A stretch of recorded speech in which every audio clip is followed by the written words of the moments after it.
And we're back. No Name Nashville, episode 4.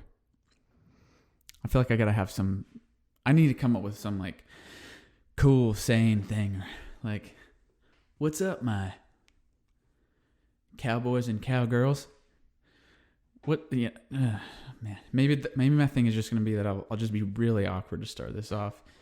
And that's pretty on brand for me. So I'll dive right in. I kind of just want to talk about this right away because it's kind of shitty and I really like this artist. So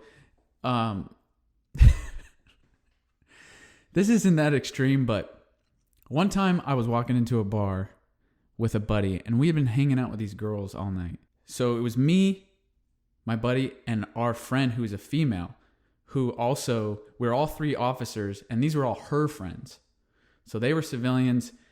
And so we were hanging out with these civilian girls, 2 male and 1 female officer.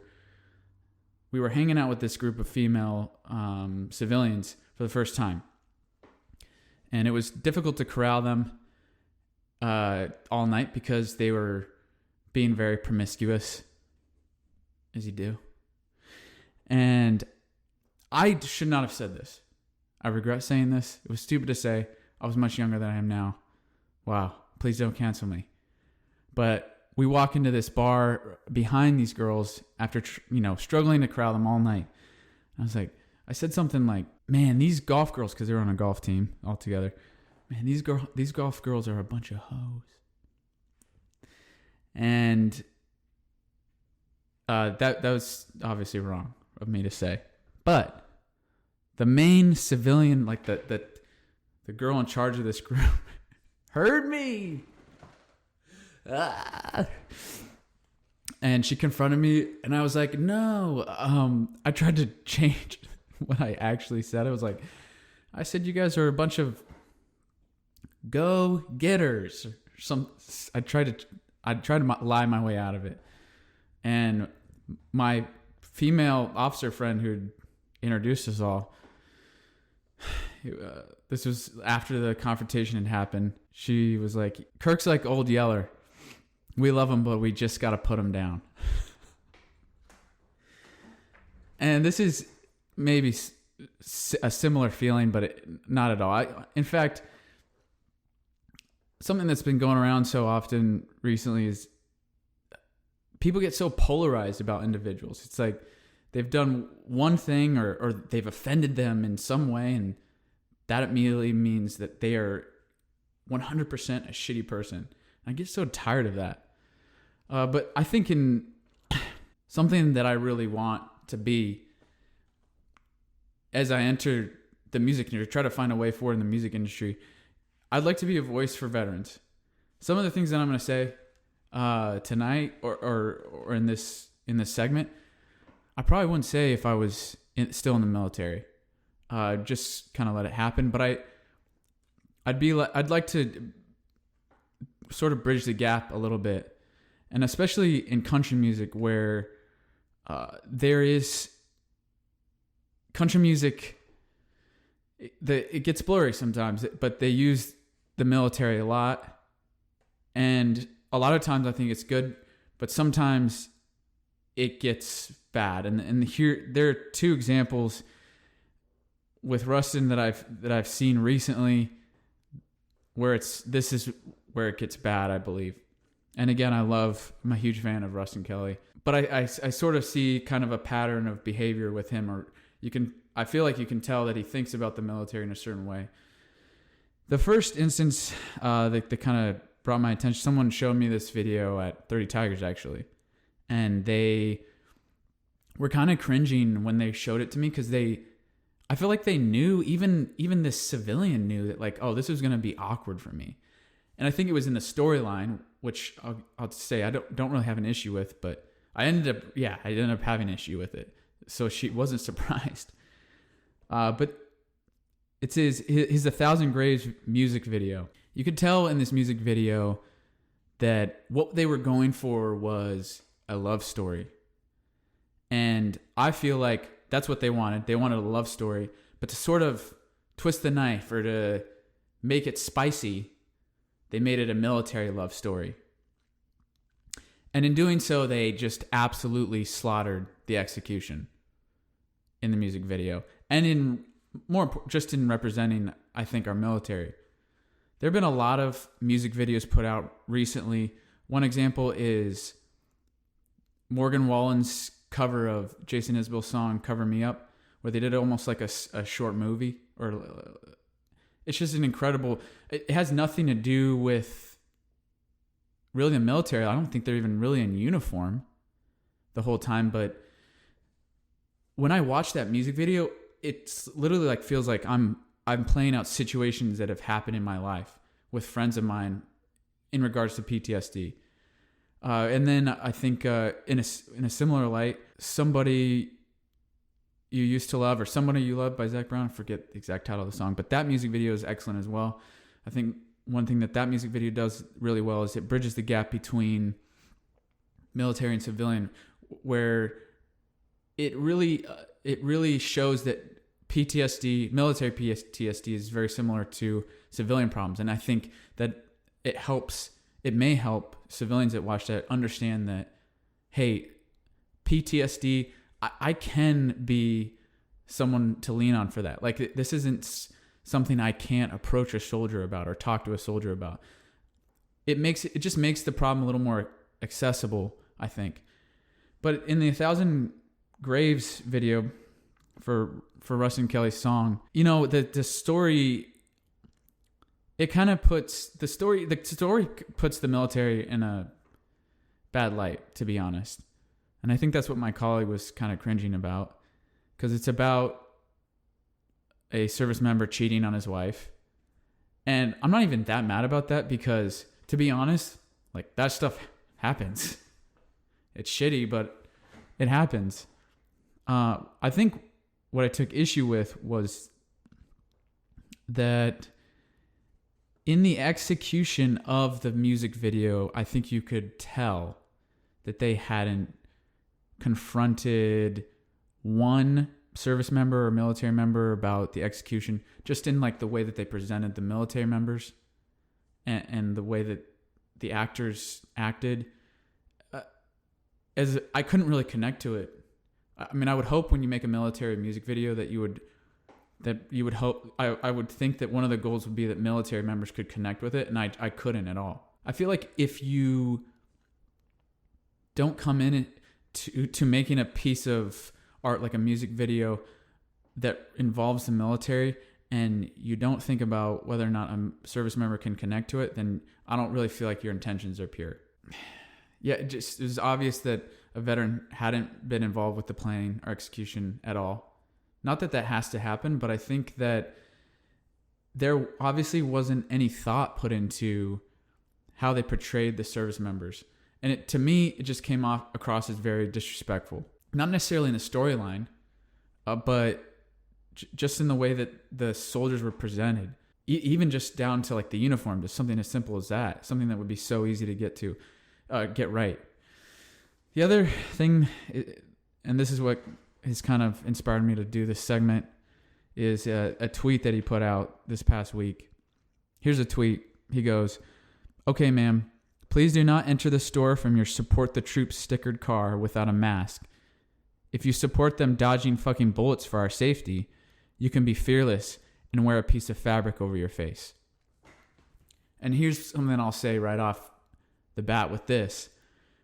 I'm on board with the mask thing, personally. I've been wearing my mask. I agree with what he's saying here. As far as wearing a mask.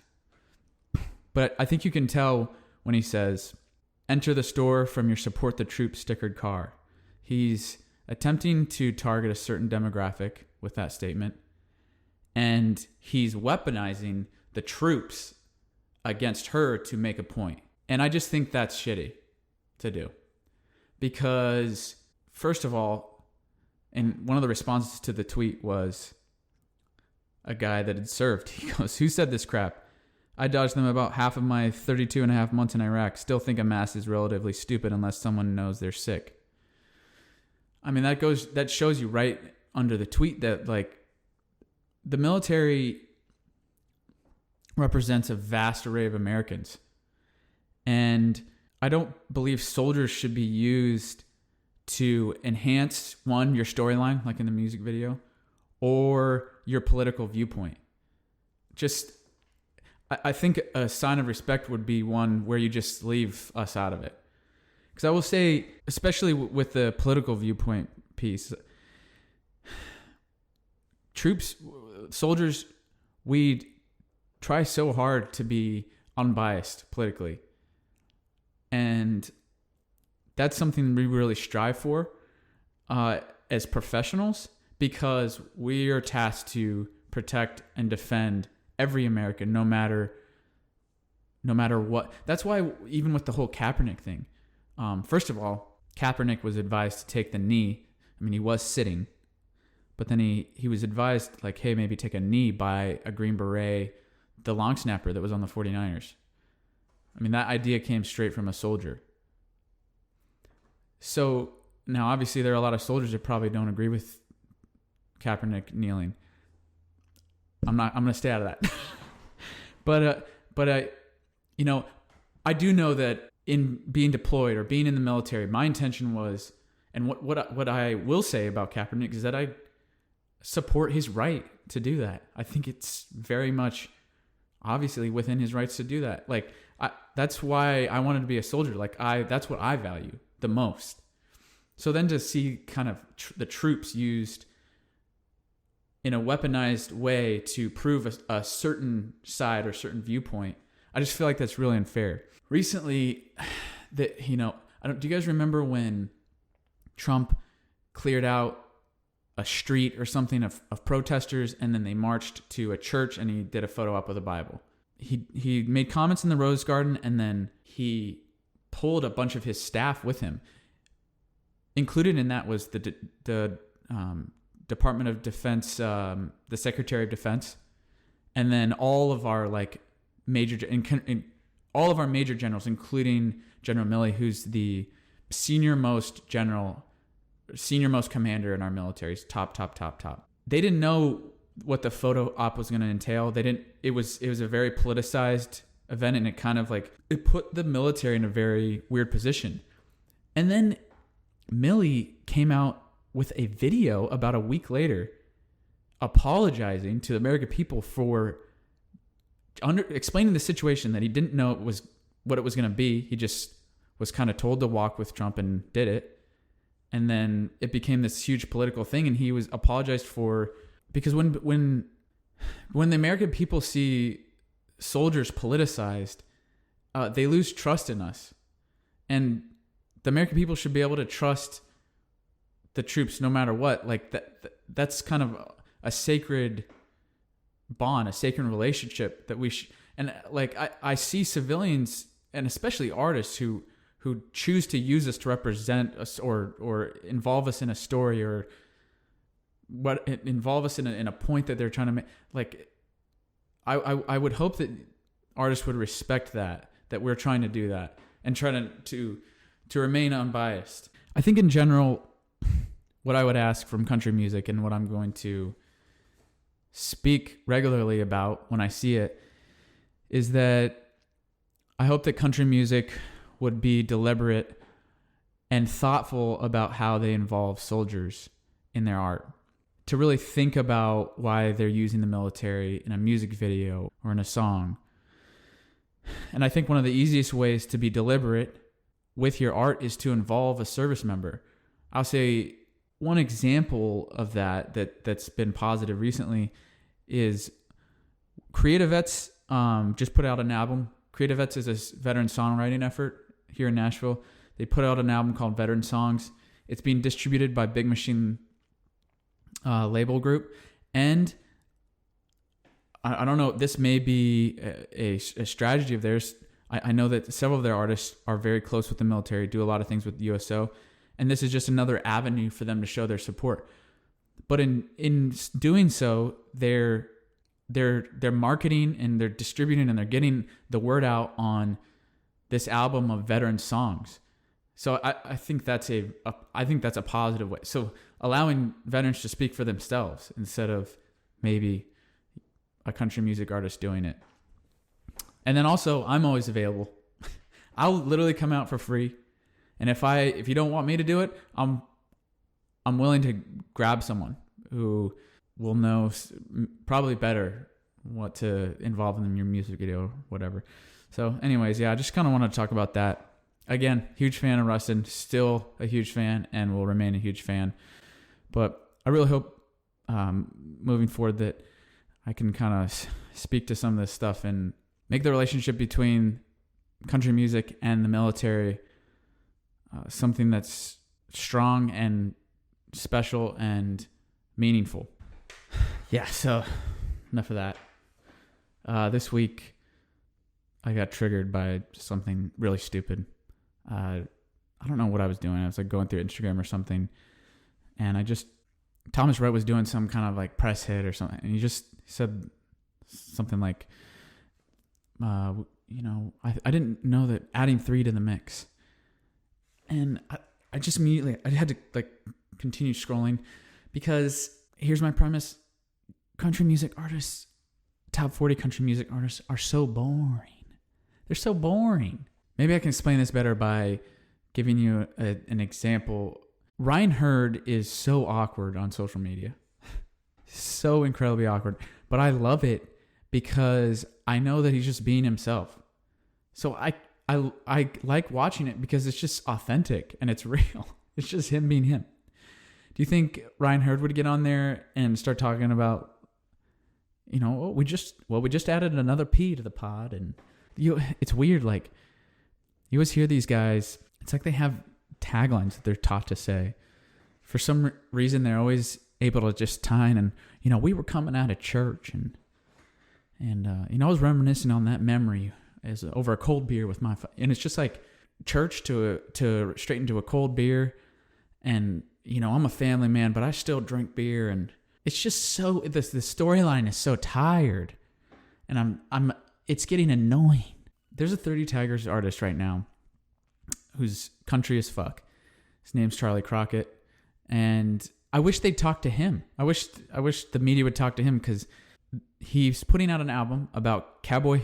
The theme is cowboy heartbreak, and he just recorded the album coming off of an open heart surgery. So literally, a broken-hearted cowboy is making a broken-hearted cowboy album, and it's just interesting and new and fun.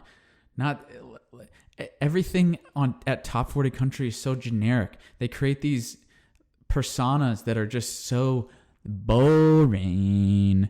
Whatever number press hit this is for Thomas Rhett the other day, I just really thought that adding 3 to the mix would just, And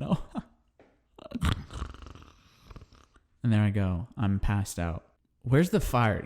I love that song by Eric Church. That's why people love Eric Church. He has such a ferocious fan base, because he stick that in your country. Something funny about that song though is I love how he's like, it's like a rock and roll song. He's like, stick that school teacher in your country song. Stick her in your country song.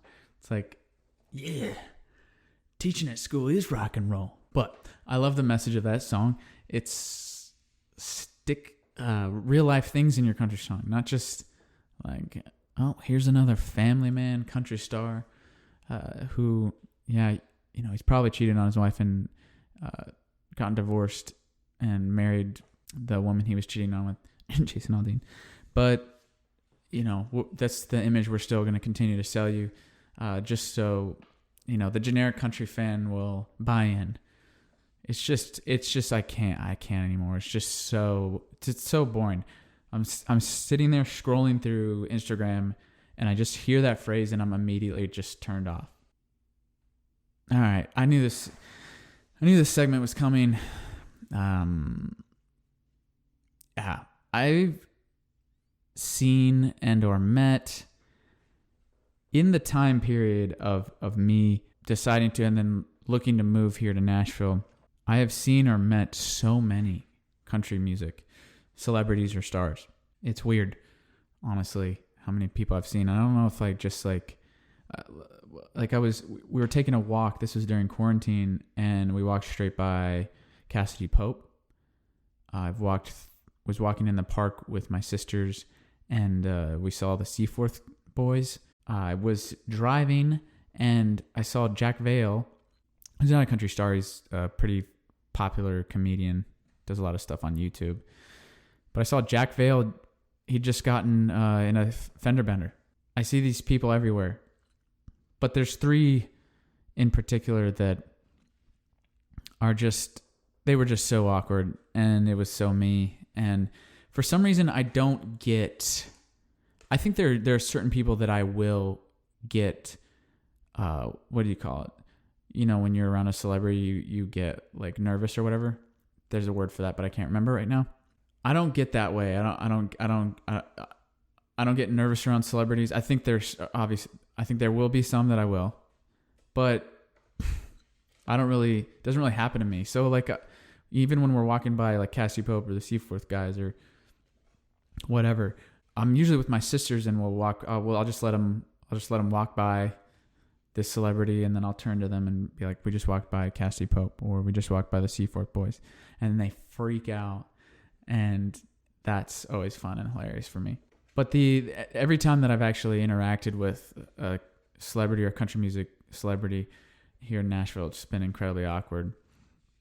One of the first ones, I'm not going to blow up the spot because I've seen quite a few people at this grocery store, but we're walking into this grocery store and I see this woman walking towards me, and immediately I recognize her as Radio Amy from the Bobby Bones Show.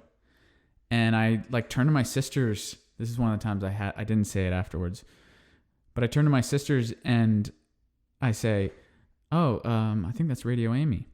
And they're kind of confused, like trying to figure it out. And then I see this man leaning on a wall who I think must have been like her husband or something. And he heard me and he gave me this nod that I can only describe as being like affirmation. He was like, "Yeah, that is Radio Amy." So my sisters are still trying to kind of figure it out, I think. And we are walking up to pass this woman. And I just say, "Hey, Amy." And she almost like has a heart attack. I think I just scared the ever-living beep out of her.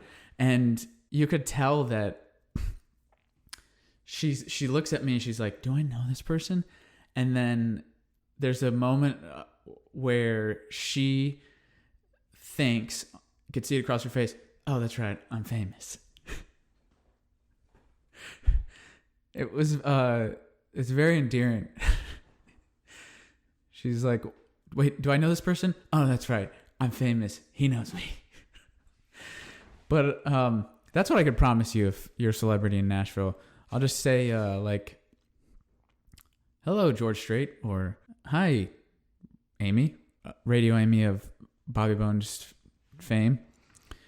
And we'll just have a normal interaction. I think what I've heard is that with celebrities here in Nashville, it usually everyone tries to give them their space because there's a lot here, and you know they're just it's not like LA where you're clamoring all over them or trying to get a selfie or whatever. We just try to kind of chill about it, and I love that. I love that energy. Another person that I've met here in Nashville was Chris Young, and this one was terribly awkward for me. We were down in Midtown. And we were walking into a bar. I don't remember which one, but there's a row of bars in Midtown. Everyone knows what I'm talking about if you live here. And I looked through the window, actually. We hadn't even gotten to the bouncer yet. And I was like, "Oh, that's Chris Young." And I tell my buddy, who at this time, I was completely sober. I was taking a year of sobriety, and he was drinking. I think it was New Year's. So my buddy was drinking, and he's wasted. And I'm like, "Oh, that's Chris Young." And he goes, "No, it's not." "Where?" Or he's like, "Where?" And I'm trying to be, like I just said, be cool about it. He's like, "Well, he's at the bar." We walk in and he keeps asking me, "Where's Chris Young? Where is he?" And I'm trying to be cool about it, just like, because we lined up right next to him on the bar. And I think I could tell because I was sober that Chris is just kind of like, "Oh my gosh, these drunk assholes are going to be weird about this." And my friend he was just like, I'm like, yeah, it's Chris Young. And he's like, no, it's not. And I'm like, it is? Okay. All right. Whatever. And he keeps looking over at him, making it so awkward. You know, I don't think my buddy is even a Chris Young fan, but he still compliments him like a little bitch. And even though he doesn't like him or like his music or doesn't vibe with his music or whatever, Chris is cool. He shakes his hand. He's like, yeah, I am Chris Young. You know, I stick my hand out, or I'm taking a picture for him, and we finish taking the picture, and I'm just like, I like your stuff, man. And for some reason, I say to him, yeah, you were my ex's favorite artist. And he laughs at me and just goes, I'm sorry. Chris Young is my ex's favorite artist. I couldn't listen to Chris Young for a while. And then I met him, and the first thing I tell him is, you're my ex's favorite artist. Oh.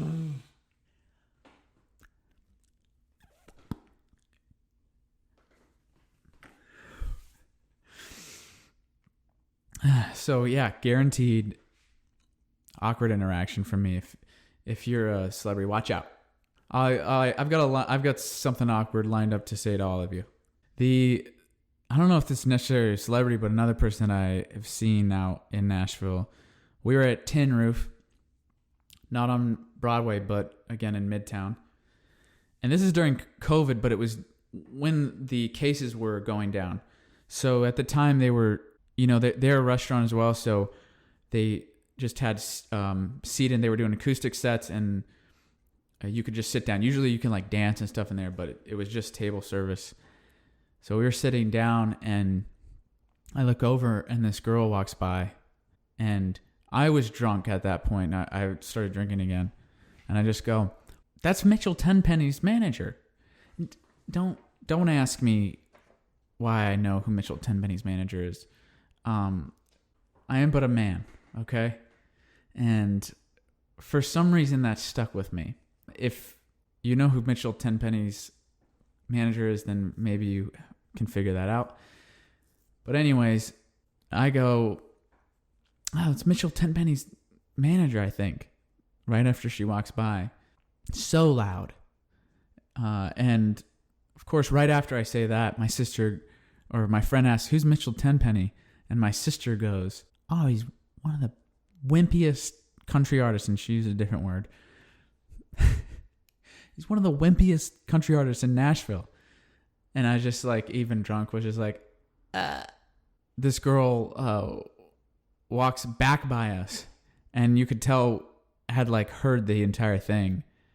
And was just like giving me the eyes like, do I know who is it? Is Mitchell famous enough now that they know who his manager is? And again, probably scared the shit out of her or made her feel incredibly awkward. So anyways, I'm still broken up about that. I'm still broken up about it. I love that part in that song where he goes, still broken up about it. I'm laying in bed about it. That's such a vibe to me. So relatable. All right, anyways, that's what I've got for this week. I'll see you guys next week. Thanks for listening. Bye. Peace.